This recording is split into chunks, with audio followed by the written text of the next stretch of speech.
Welcome back students. मैं L S गुजर स्वागत करता हूं आप सभी का एम्पायर कोचिंग के इस ऑनलाइन प्लेटफॉर्म पर।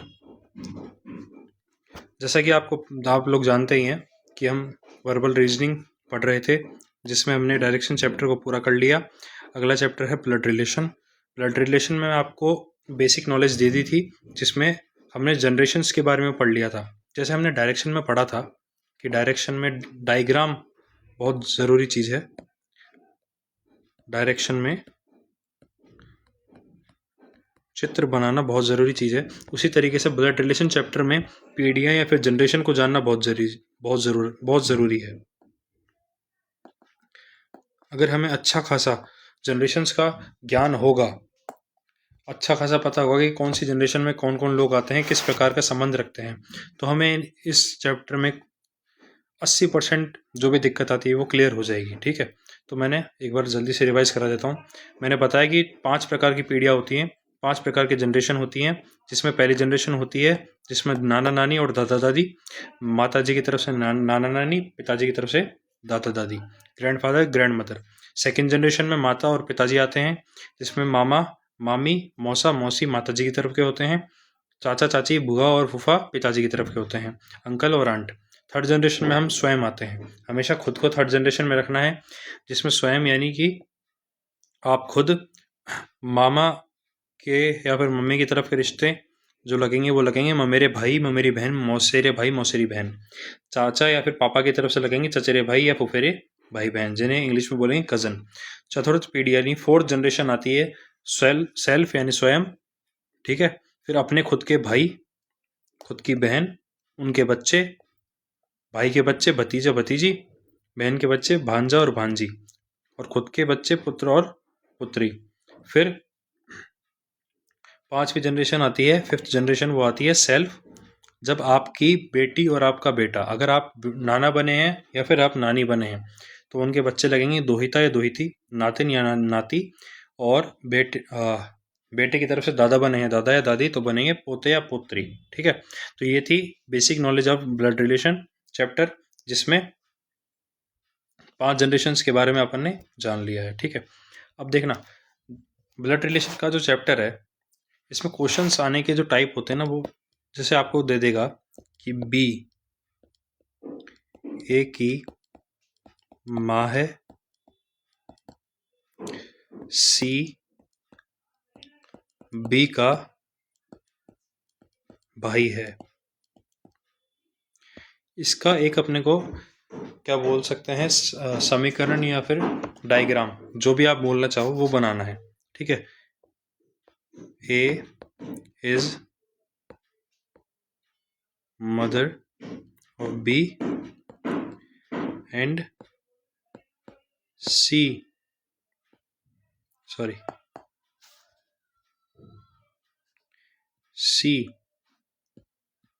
Is brother of B. अब देखना, अपने को बोला बी एक की माँ है। ठीक है, तो सॉल्व करेंगे अपन इसको, तो लिखेंगे बी, पहले लिखा अपने क्या, बी किसकी माँ है, तो ए की माँ है, ए की माँ है बी, माँ है बी, इसको रखेंगे नीचे। और जब माँ की बात होगी, पापा की बात होगी, दादा की होगी, चाचा की होगी, ये ऊपर वाले डायरेक्शन में जाएंगे। ठीक है, बच्चों की या भाइयों की बात, भाई बहनों की बात होगी तो बराबर वाले डायरेक्शन में आएंगे, बच्चों की बात होगी तो नीचे वाली डायरेक्शन में जाएंगे। अब यहाँ पर हो रही है माता जी की बात, तो ये ऊपर वाले डायरेक्शन में गए। ठीक है, तो बी ए की माँ है, बी ए की माँ है, और सी बी का भाई है, सी जो है वो बी का भाई है, सी जो है वो बी का भाई है। अब इसमें क्वेश्चन में जैसे आपको पूछ लिया कि see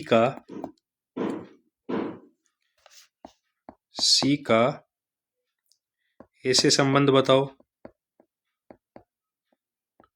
what is the relation between सी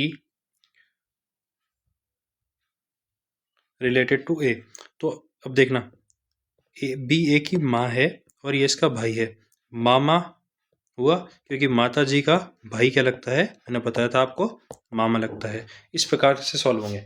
अब जब मैं क्वेश्चन को सॉल्व कर रहा हूँ तो आपने देखा कि मैंने बी यहाँ पर लगाया तो इसके ऊपर माइनस लगाया, सी लगाया तो इसके ऊपर प्लस लगाया, ठीक है। और एरोज पे भी ध्यान देना।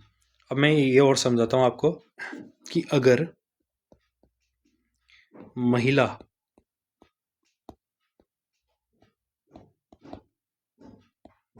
या फिर फीमेल वर्ग की बात होगी तो हम निशान लगाएंगे उन पर। कोई भी वर्ड होगा ABCD, उस पर माइनस का। पुरुष मेल वर्ग की बात होगी तो उस पर निशान लगाएंगे अपन प्लस का, ठीक है। मैंने बोला कि एक जनरेशन अगर माताजी, पिताजी, नाना और दादा, चाचा और चाची, इनकी बात होगी तो पीढ़ी को ऊपर की तरफ चलाएंगे। भाई और बहन की बात होगी तो पीढ़ी को इस तरफ चलाएंगे, राइट लेफ्ट या दाएं बाएं। बच्चों की बात होगी तो पीढ़ी को नीचे की तरफ चलाएंगे, ठीक है। अगर दो हस्बैंड वाइफ दे रखे हो तो उनके बीच में ये निशान लगाना।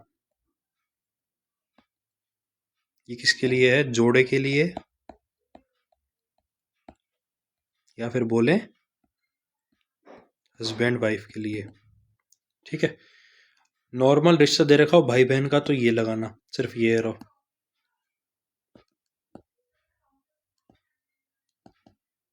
रिलेशन ऑफ ब्रदर, सिस्टर और कजन, ठीक है। और माताजी पिताजी वाला बताया कि मैं ऊपर एरो जाएगा, इधर इधर जाएगा, तो इन एरो का ज़रूर ध्यान रखना, ये बहुत काम आने वाले हैं। इनसे आपको क्वेश्चन को डील करने में आसानी होगी, ठीक है। अब क्वेश्चंस की तरफ चलते हैं। मैं आपको क्वेश्चन लिखाता हूँ, साथ साथ में लिखना और सॉल्व भी करना। जैसे पहला क्वेश्चन है, मान लीजिए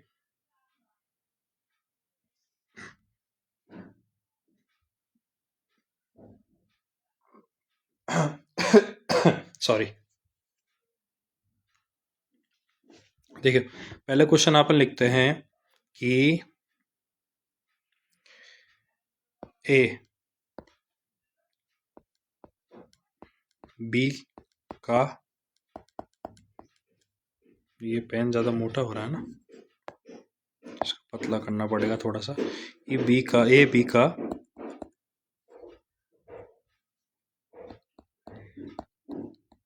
पिता है, बी सी की बहन है, डी जो कि सी का पुत्र है, ठीक है।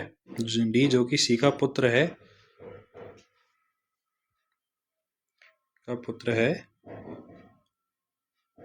और डी जो कि सी का पुत्र है,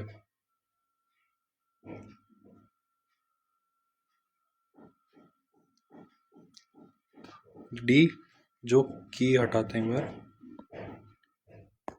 डी जो सी का पुत्र है तथा ई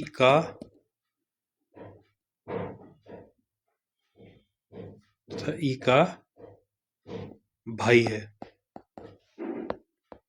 ठीक है। फिर क्वेश्चन में दे देगा एग्जामिनर कि डी का ए से संबंध बताओ। इंग्लिश में ए बी का पिता है, A is father of B, B C की बहन है, B is sister of C, is father of B, B sister of C.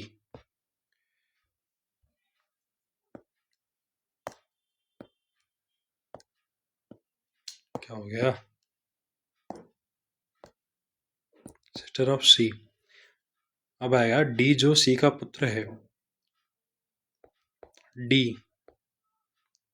Who is C's son and is brother. What is the relation between D and A. इस तरीके से question बना के देगा। अब देखना इसको अपन सॉल्व करते हैं तो कैसे सॉल्व होगा। कह रहा है ए बी का पिता है। मैंने बोला है कि जो भी जनरेशन पिता माता की होगी उसको ऊपर, तो किसके सापेक्ष में ऊपर रखेंगे, किसके उसमें, तो बी के ऊपर में। तो बी को लिख दिया अपन ने यहाँ पर। ए बी का क्या है, पिता है, पिता है मेल है, तो अपन प्लस लगाएंगे ए के ऊपर। फिर बोल रहा है B is sister of C. B जो है बी, ये सी की सिस्टर है, सी की क्या है, सिस्टर है, ठीक है। फिर कह रहा है do D who is C's son. D जो है वो सी का पुत्र है, सी का पुत्र है यानी नीचे वाली रो में जाएगा, सी का क्या है, पुत्र है। एंड ई इज ब्रदर, कौन, डी, डी कौन है, ई का भाई है।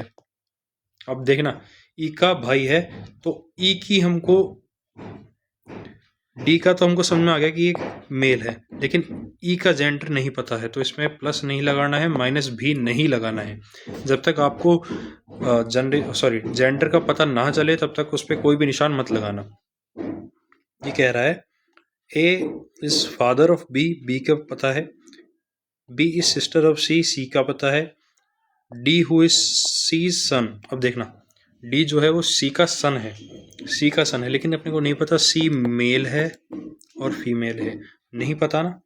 एंड इज ब्रदर, डी जो है ई का ब्रदर है। अब डी का तो पता है कि ये भाई है, लेकिन इसका नहीं पता ये बहन है। अब देखना मैंने कहा कि सी का नहीं पता अपने को मेल है या फीमेल है, तो इसके आंसर कितने होंगे, दो आंसर बन सकते हैं। अगर ये मेल है तो ए डी का दादा लगेगा, अगर ये फीमेल है तो ए डी का नाना लगेगा। तो ऑप्शन में ये भी आ सकता है दादा या नाना, दोनों तरफ से, ठीक है। या फिर इंग्लिश में एक आएगा क्या, ग्रैंड फादर। ये होता है एक क्वेश्चन को सॉल्व करने का तरीका। ये ब्लड रिलेशन के क्वेश्चंस का एक पार्ट है।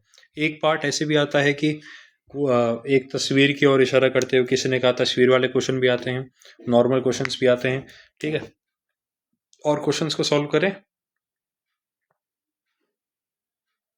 देखना जैसे एक क्वेश्चन अपने को देगा, मानो एक क्वेश्चन दिया अपने को कि बी डी की माँ है व सी डी का भाई है, ठीक है। फिर कह रहा है एच ई की बेटी है जबकि डी जो है वो ई की पत्नी है, तब ई का सी से क्या संबंध है। अगली बार जब मैं अगली वीडियो होगी उसमें मैं क्वेश्चंस को आपको लिख के नहीं बल्कि स्क्रीनशॉट भी मान लो, या फिर उसको आपको बने बनाए क्वेश्चन लाऊंगा और उसको सॉल्व कराऊंगा।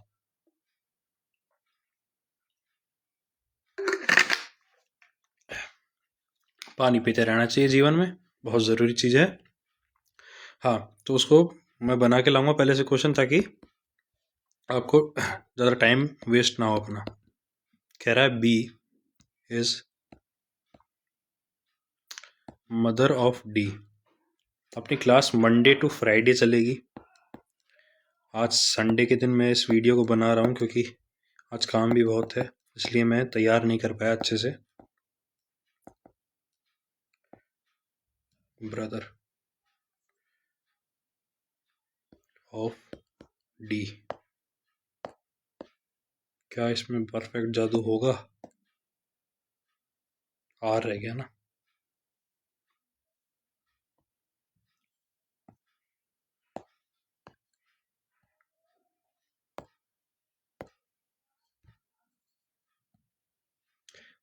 B is mother of D and C is brother of C is brother of D. फिर कह रहा है एच इज डॉटर ऑफ ई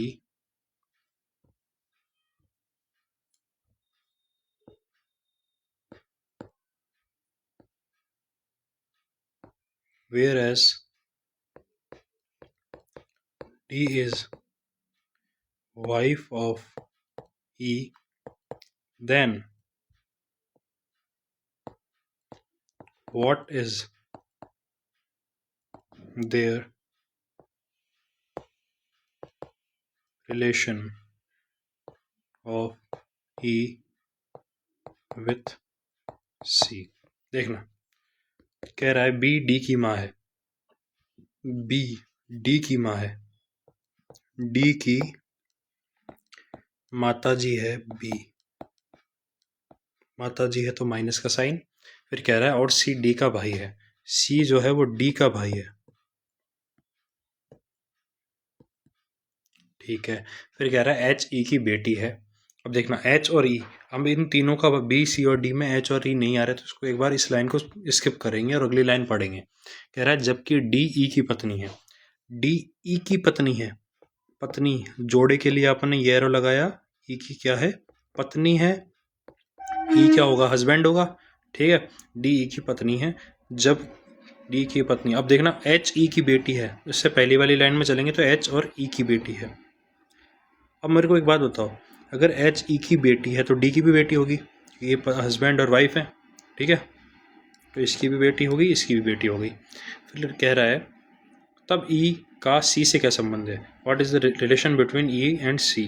अब देखना E मेल है, C मेल है, बीच में जो इनको रिलेटेड कर रहे हैं वो कौन है, D है, D एक फीमेल है, D E की वाइफ है और C D का भाई है, यानी D E की वाइफ है, C D का भाई है।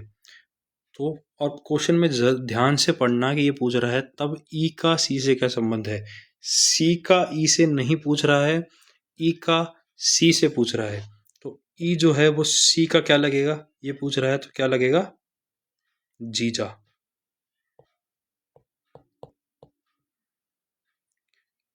E का C से क्या संबंध है, तो C से C का क्या लगेगा, E, तो वो लगेगा क्या, अपने आंसर आ जाएगा इसमें क्या, जीजा,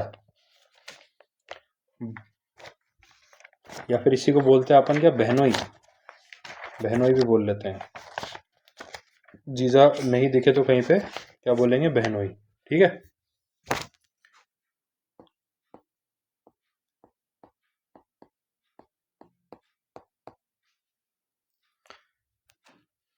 ठीक है, एक क्वेश्चन और सॉल्व करते हैं। कह रहा है ए सी का पुत्र है, A is son of C, A is son of C, A C का पुत्र है। अब एक मैं एक ही लैंग्वेज में लिखूंगा, दूसरी बोल रहा हूँ आपको, ठीक है। फिर कह रहा है सी तथा क्यू आपस में बहने हैं, सी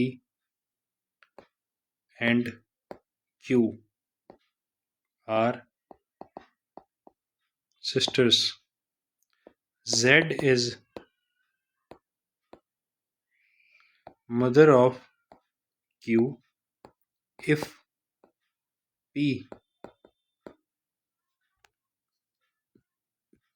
is a son of Z, then what is relation of P with A।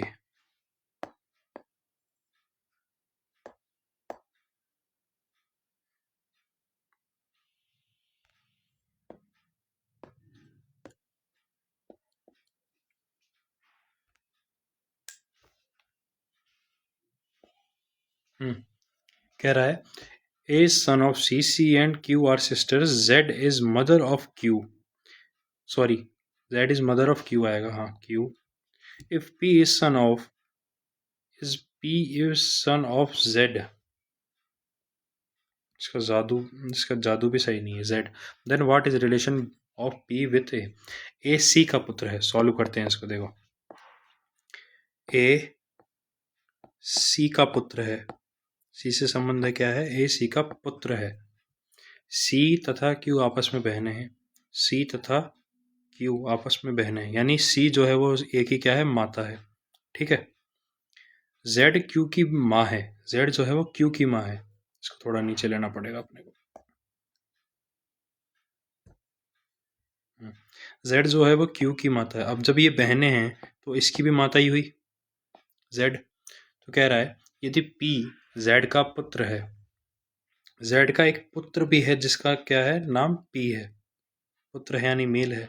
तो कह रहा है P का A से क्या संबंध है। अब ध्यान से देखना, ये दोनों बहनें हैं, ये इनका भाई है, ये इसकी माता है, सी ए की माता है। तो माता की बहन मौसी लगती है, मैंने बताया था मैटरनल रिश्ते में। और माता का भाई क्या लगता है, मामा। तो क्या कहना चाह रहा है, क्या पूछ रहा है, तो पी का ए से क्या संबंध है, तो पी ए का क्या लगता है, मामा लगता है। आंसर क्या आएगा अपने पास, मामा। आंसर क्या आएगा अपने पास, मामा। इंग्लिश में बोले तो अंकल इसका आंसर आ जाएगा। आई होप कि आपको ये वीडियो समझ में आई हो। मैंने क्वेश्चंस के पैटर्न समझाए, अगली क्लास में हम क्वेश्चन सॉल्व करेंगे इसके। पीडी आपको समझ में आ ही गई होगी जनरेशंस वाली, ठीक है। अगली क्लास में मिलते हैं, तब तक के लिए शुक्रिया, धन्यवाद। स्वस्थ रहिए, हंसते रहिए। अगर वीडियो अच्छी लगी तो लाइक शेयर एंड कमेंट ज़रूर करें और अधिक से अधिक शेयर करें ताकि और भी बच्चों को इस क्लास का फ़ायदा हो सके, ठीक है। फिर मिलते हैं, तब तक के लिए ध्यान रखिए। जय हिंद, जय भारत।